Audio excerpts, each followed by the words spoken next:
ओम शांति। 19 मई 2026 के बाबा के मधुर महावाक्य। बाबा कहते मीठी बच्ची, आत्म अभिमानी भव। चलते फिरते उठते बैठते यही अभ्यास करते रहो तो तुम्हारी बहुत उन्नति होती रहेगी। आत्म अभिमानी भव। चलते फिरते उठते बैठते यही अभ्यास करते रहो तो तुम्हारी बहुत उन्नति होती रहेगी। प्रश्न: बाप की एक्यूरेट याद किन बच्चों की बुद्धि में रहेगी? बाप की एक्यूरेट याद किन बच्चों की बुद्धि में रहेगी? उत्तर: जिन बच्चों ने बाप को एक्यूरेट जाना है। कई बच्चे कहते हैं कि बिंदु को भला कैसे याद करें। भक्ति में तो अखंड ज्योति समझ याद करते आए, अब भी बिंदी कहकर मूंझ जाते हैं। इसलिए पहले ये निश्चय हो कि बाप अखंड ज्योति नहीं, वह तो अति सूक्ष्म बिंदु है, तब याद एक्यूरेट रह सकती है। ओम शांति। सभी बच्चे याद में बैठे हैं, मन मना भाव। बाप कहते, बाप ने जब ये सहज राजयोग सिखाया तब ये संस्कृत अक्षर नहीं बोले। ये तो संस्कृत जानते ही नहीं। बाप तो हिंदी में ही समझाते हैं। भले ये रथ हिंदी, सिंधी तथा इंग्लिश जानने वाला है, परंतु बाप समझाते हिंदी में ही है। जो जिस धर्म का है उनकी भाषा है, अपनी यहाँ हिंदी भाषा ही चलती है। ये भाषा समझना सहज है और ये स्कूल ही भी वंडरफुल है। इसमें कोई भी कागज, पेंसिल, पन्ने आदि की दरकार नहीं रहती। यहाँ तो सिर्फ एक अक्षर को ही याद करना है। एक अक्षर अर्थात बाप को याद करो। गॉड को अथवा ईश्वर को अथवा परमपिता परमात्मा को कोई याद ना करे, ये मुश्किल है। याद सभी करते हैं परंतु उनकी पहचान ही नहीं। बाप भी आकर के अपनी पहचान देते हैं। शास्त्रों में कल्प की आयु इतनी लंबी लिख दी है, वह बाप आकर के समझाते हैं। बहुत बड़ी बात नहीं है। बाप कहते बूढ़ी बूढ़ी माताएं क्या समझेंगी, ये तो बहुत ही सहज है, कोई छोटे बच्चे भी समझ सकते। बाबा अक्षर कोई नया नहीं है। शिव के मंदिर में जाते तो बुद्धि में आता है कि ये बाबा है, वह निराकार है। सभी मनुष्य मात्र बाबा कहते, हम सर्व आत्माओं का बाप एक ही है। सब जीव की आत्माएं जो शरीर में निवास करती,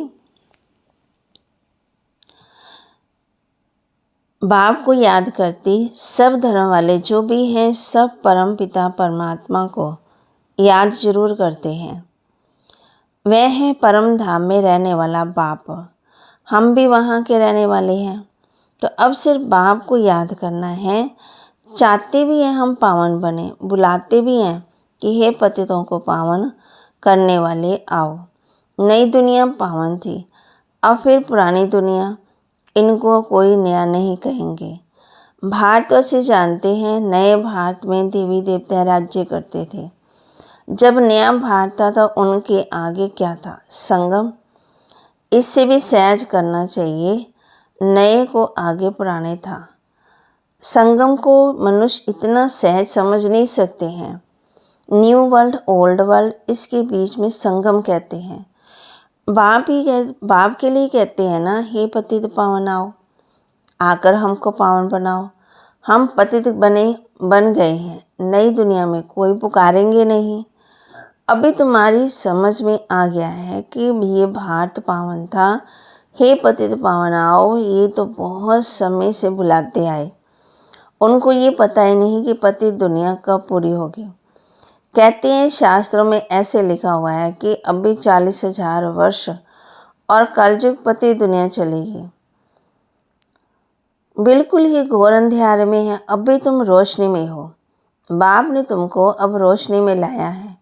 ये 5,000 वर्ष का चक्कर, सृष्टि का चक्कर पूरा होता है। कल की बात है, तुम राज्य करते थे, बरोबर इन लक्ष्मी नारायण का राज्य था, स्वर्ग था, पावन दुनिया, और कोई भी आदि हो नहीं सकता है। बाप कहते रावण का राज्य ही नहीं, वहाँ ये प्रकृति आपदाएं भी नहीं। यहाँ तुमको बाप समझाते हैं, तुम सम्मुख कानों से सुनते हो। कौन सुनती है? आत्मा। आत्मा को बड़ी खुशी होती है, हमको बाप फिर से आकर मिला है।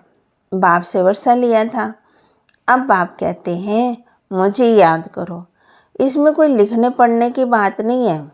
जब कोई आते हैं तो पूछा जाता है आपका कैसे आना हुआ, तो कहेंगे यहाँ तो महात्मा से मिलने हैं।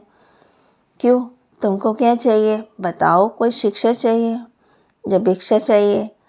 सन्यासी हो तो रोटी टुकड़ा चाहिए। सन्यासी किसके पास जाते हैं? वह रास्ते में मिलते हैं तो मनुष्य समझते हैं ये भी पवित्र मनुष्य। कोई बड़े आदमी मिलते, इनको भोजन खिलाना अच्छा है। अभी तो पवित्रता भी नहीं है, बिल्कुल ही तमो प्रधान दुनिया है, इसमें बड़ी गंदगी है।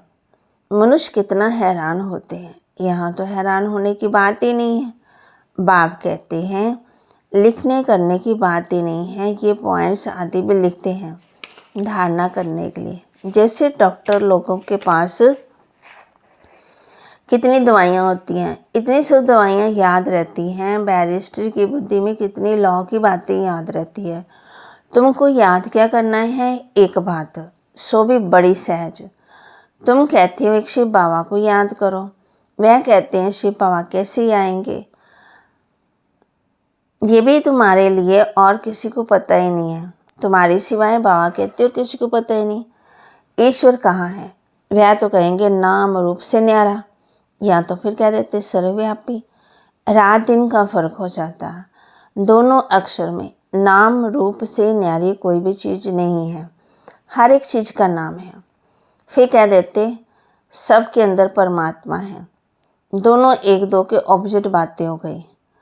कुत्ते बिल्ली में कह देते हैं। तो बाप अपना परिचय दे कहते हैं मुझ बाप को याद करो। गाया भी जाता है सहज राजो। बाबा कहते हैं योग का अक्षर निकाल दो, याद करो। जैसे छोटा बच्चा माँ बाप को देखने से झट गले लग जाता है। पहले सोच करेगा क्या कि हमारे माँ बाप हैं? नहीं, इसमें सोच करने की बात ही नहीं है। तुम्हें भी सिर्फ शिव बाबा को ही याद करना है। भक्ति मार्ग में तुम शिव पर फूल चढ़ाते आए। सोमनाथ का मंदिर कितना भारी बनाया हुआ, जो बाद में मोहम्मद गजनी ने आकर लूटा। सोमनाथ का मंदिर भारत में नामी ग्रामी। सबसे पहले तो शिव की पूजा होनी चाहिए। बच्चों को ये सब नॉलेज अभी बुद्धि में आई है, बल पूजा आदि करते आए, परंतु तुमको ये पता ही नहीं था कि ये जड़ चित्र है। जरूर चैतन्य में आया होगा, तब तो वर्ष वर्ष शिव जयंती भी मनाते। ये भी कहते हैं शिव परमात्मा निराकार है। आत्मा जानती है कि हम निराकार हैं। अभी तुम आत्म अभिमानी बनते हो, बहुत सहज। वह तो तुम्हारा बाबा ज्ञान का सागर, सुख का सागर, पतित पावन, उनकी बहुत महिमा है। ब्रह्मा विष्णु शंकर की इतनी महिमा नहीं, एक ही महिमा गाते हैं। अब तुम बच्चे जानते हो बाबा आकर हमको वर्षा दे रहे हैं। जैसे लौकिक बाप बच्चों का लालन पालन करते, ध्यान रखते, पढ़ाते नहीं। पढ़ाई के लिए स्कूल में जाते, फिर वानप्रस्थ में गुरु किया जाता। आजकल तो छोटे छोटे बच्चों, छोटे बड़े सबको गुरु करा देते। यहाँ तो तुमको बच्चों को कहता हूँ शिव बाबा को याद करो, सबका हक है, सब मेरे बच्चे हैं। तुम्हारे में भी कोई है जो अच्छी रीति याद करते। कई कहते हैं बाबा किसको याद करें, बिंदी को कैसे याद करें? बड़ी चीज़ को याद किया जाता है। अब परमात्मा जिसको तुम याद करते हो वह चीज़ क्या है? तो कह देते अखंड स्वरूप ज्योति है, परंतु ऐसे नहीं है। अखंड ज्योति को याद करना रॉन्ग हो जाता, या तो एक्यूरेट चाहिए। पहले एक्यूरेट जानना चाहिए।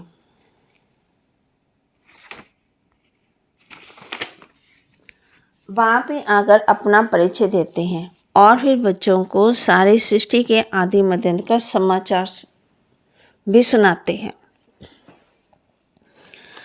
अब बाप कहते हैं बच्चे तुमको पावन बनना है, उसके लिए एक ही उपाय है, मुझे याद करो। मुझे कहते ही हो ना पतित पावन, आत्मा को पावन बनाना है। आत्मा ही कहती है हम पतित बन गए हैं, हम पावन थे अब पतित हैं। सब तमो प्रधान है, हर चीज़ पहले सत्तो प्रधान फिर तमो प्रधान होती। आत्मा खुद कहती है कि मैं पतित बनी हूँ, मुझे पावन बनाओ। शांति धाम में पतित होते ही नहीं हैं। यहाँ पतित हैं तो दुखी हैं, जब पावन थे तो सुखी थे। तो आत्मा कहती है हमको पावन बनाओ तो हम दुख से छूट जाएं।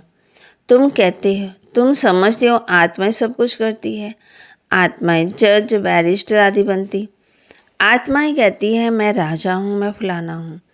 अब ये शरीर छोड़ दूसरा लेना है, इसको कहा जाता है आत्माभिमानी। देह होते आत्माभिमानी, रावण के राज्य में देह अभिमानी होते हैं। आत्माभिमानी अब भी ही बाप बनाते हैं। इस समय आत्मा पति दुखी है तो पुकारती है, हे अब बाबा आओ। ये भी तुम जानती हो ड्रामा प्लान अनुसार पति से पावन, पावन से पति बनते आए, चक्कर फिरता ही रहता। अब तुम्हारी बुद्धि में बैठा है हमारे 84 जन्म कैसे हुए। अब ये बात भूलो मत, सुदर्शन चक्रधारी में रहो।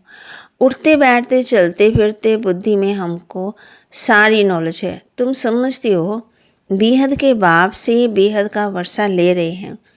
बाप बच्चों को समझाते हैं कि तुमको एक बाप को ही याद करना है, बाप को याद करना, रोटी टुक्कर खाना बस। मीठे मीठे सिक्के लदे बच्चों को बाप घड़ी घड़ी कहते हैं बच्चे पेट के लिए सिर्फ 2 टुकड़े खाना है, पेट कोई जास्ती नहीं खाता। 1 पाव आटा खाता, दाल रोटी, बस 10 रुपये में ही पेट भरता है। 10,000 में पेट पालते हैं। गरीब लोग खाते ही क्या हैं? बाप कहते फिर भी हट्टे कट्टे रहते। बिन बिन चीज़ें मनुष्य खाते हैं और फिर बीमार पड़ जाते हैं। डॉक्टर लोग भी कहते हैं एक प्रकार का खाना खाओ तो बीमार नहीं होंगे। तो बाप भी समझाते हैं रोटी टुकड़ खाओ, जो मिले उसमें खुश रहो। दाल रोटी जैसे और कोई चीज़ होती नहीं। जास्ती लालच भी नहीं रहनी चाहिए।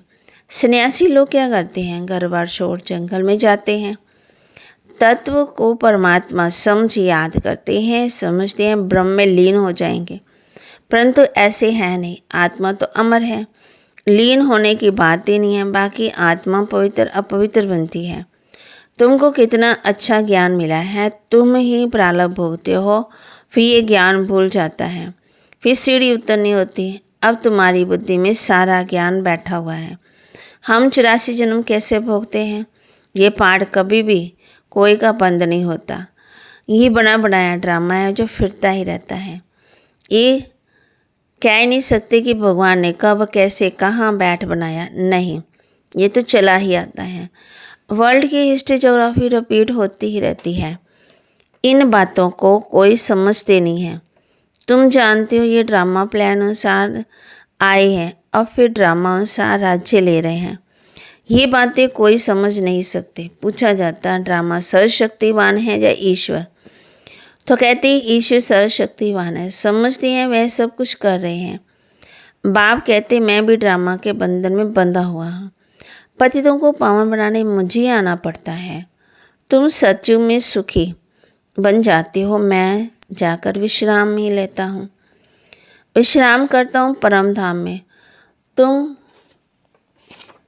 तुम्हें भागते सिर माथे पर चढ़ाता, तुम्हारी शेर पर सवारी है ना। तुम जानते हो सेकंड बाय सेकंड जो भी चलता है वह ड्रामा में नोंद है। तुम बच्चों को कितनी अच्छी नॉलेज है। अब सिर्फ बाप और वर्षे को याद करो बस, कागज़ पेंसिल आदि की कोई दरकार नहीं। ब्रह्मा बाबा भी पढ़ते, ये तो कुछ रखते ही नहीं है। सिर्फ बाप को याद करना है तो वर्षा मिलेगा। कितना सहज है। याद से तुम एवर हेल्दी बनेंगे, ये है धारणा की बात। लिखने से क्या फ़ायदा होता, ये सब विनाश तो हो जाएगा, परंतु कोई याद रखने के लिए लिखते। जैसे कोई बात याद रखनी होती है तो गांठ बांध लेते हैं। तुम भी गांठ बांध लो, शिव बाबा वर्षे को याद करना है। ये तो बहुत सहज है। योग अर्थात याद। कहते हैं बाबा याद नहीं ठहरती, योग में कैसे बैठे। अरे लौकिक बाप की याद उठते बैठते चलते फिरते रहती है। तुम भी सिर्फ याद करो, बस बेड़ा पार। अच्छा, मीठे मीठे सिक्के लदे बच्चों प्रति माता पिता बाप दादा का याद प्यार और गुड मॉर्निंग। रूहानी बाप की रूहानी बच्चों को नमस्ते। रूहानी बच्चों की रूहानी बाप दादा को दिलवा चांद सिकवा प्रेम से नमस्ते। धारणा के लिए मुख्य सार। सुदर्शन चक्रधारी बन 84 का चक्कर बुद्धि में फिराते रहना है। बेहद के बाप को याद कर बेहद का वर्षा लेना है, पावन बनना है। सुदर्शन चक्रधारी बन 84 का चक्कर बुद्धि में फिराते रहना है।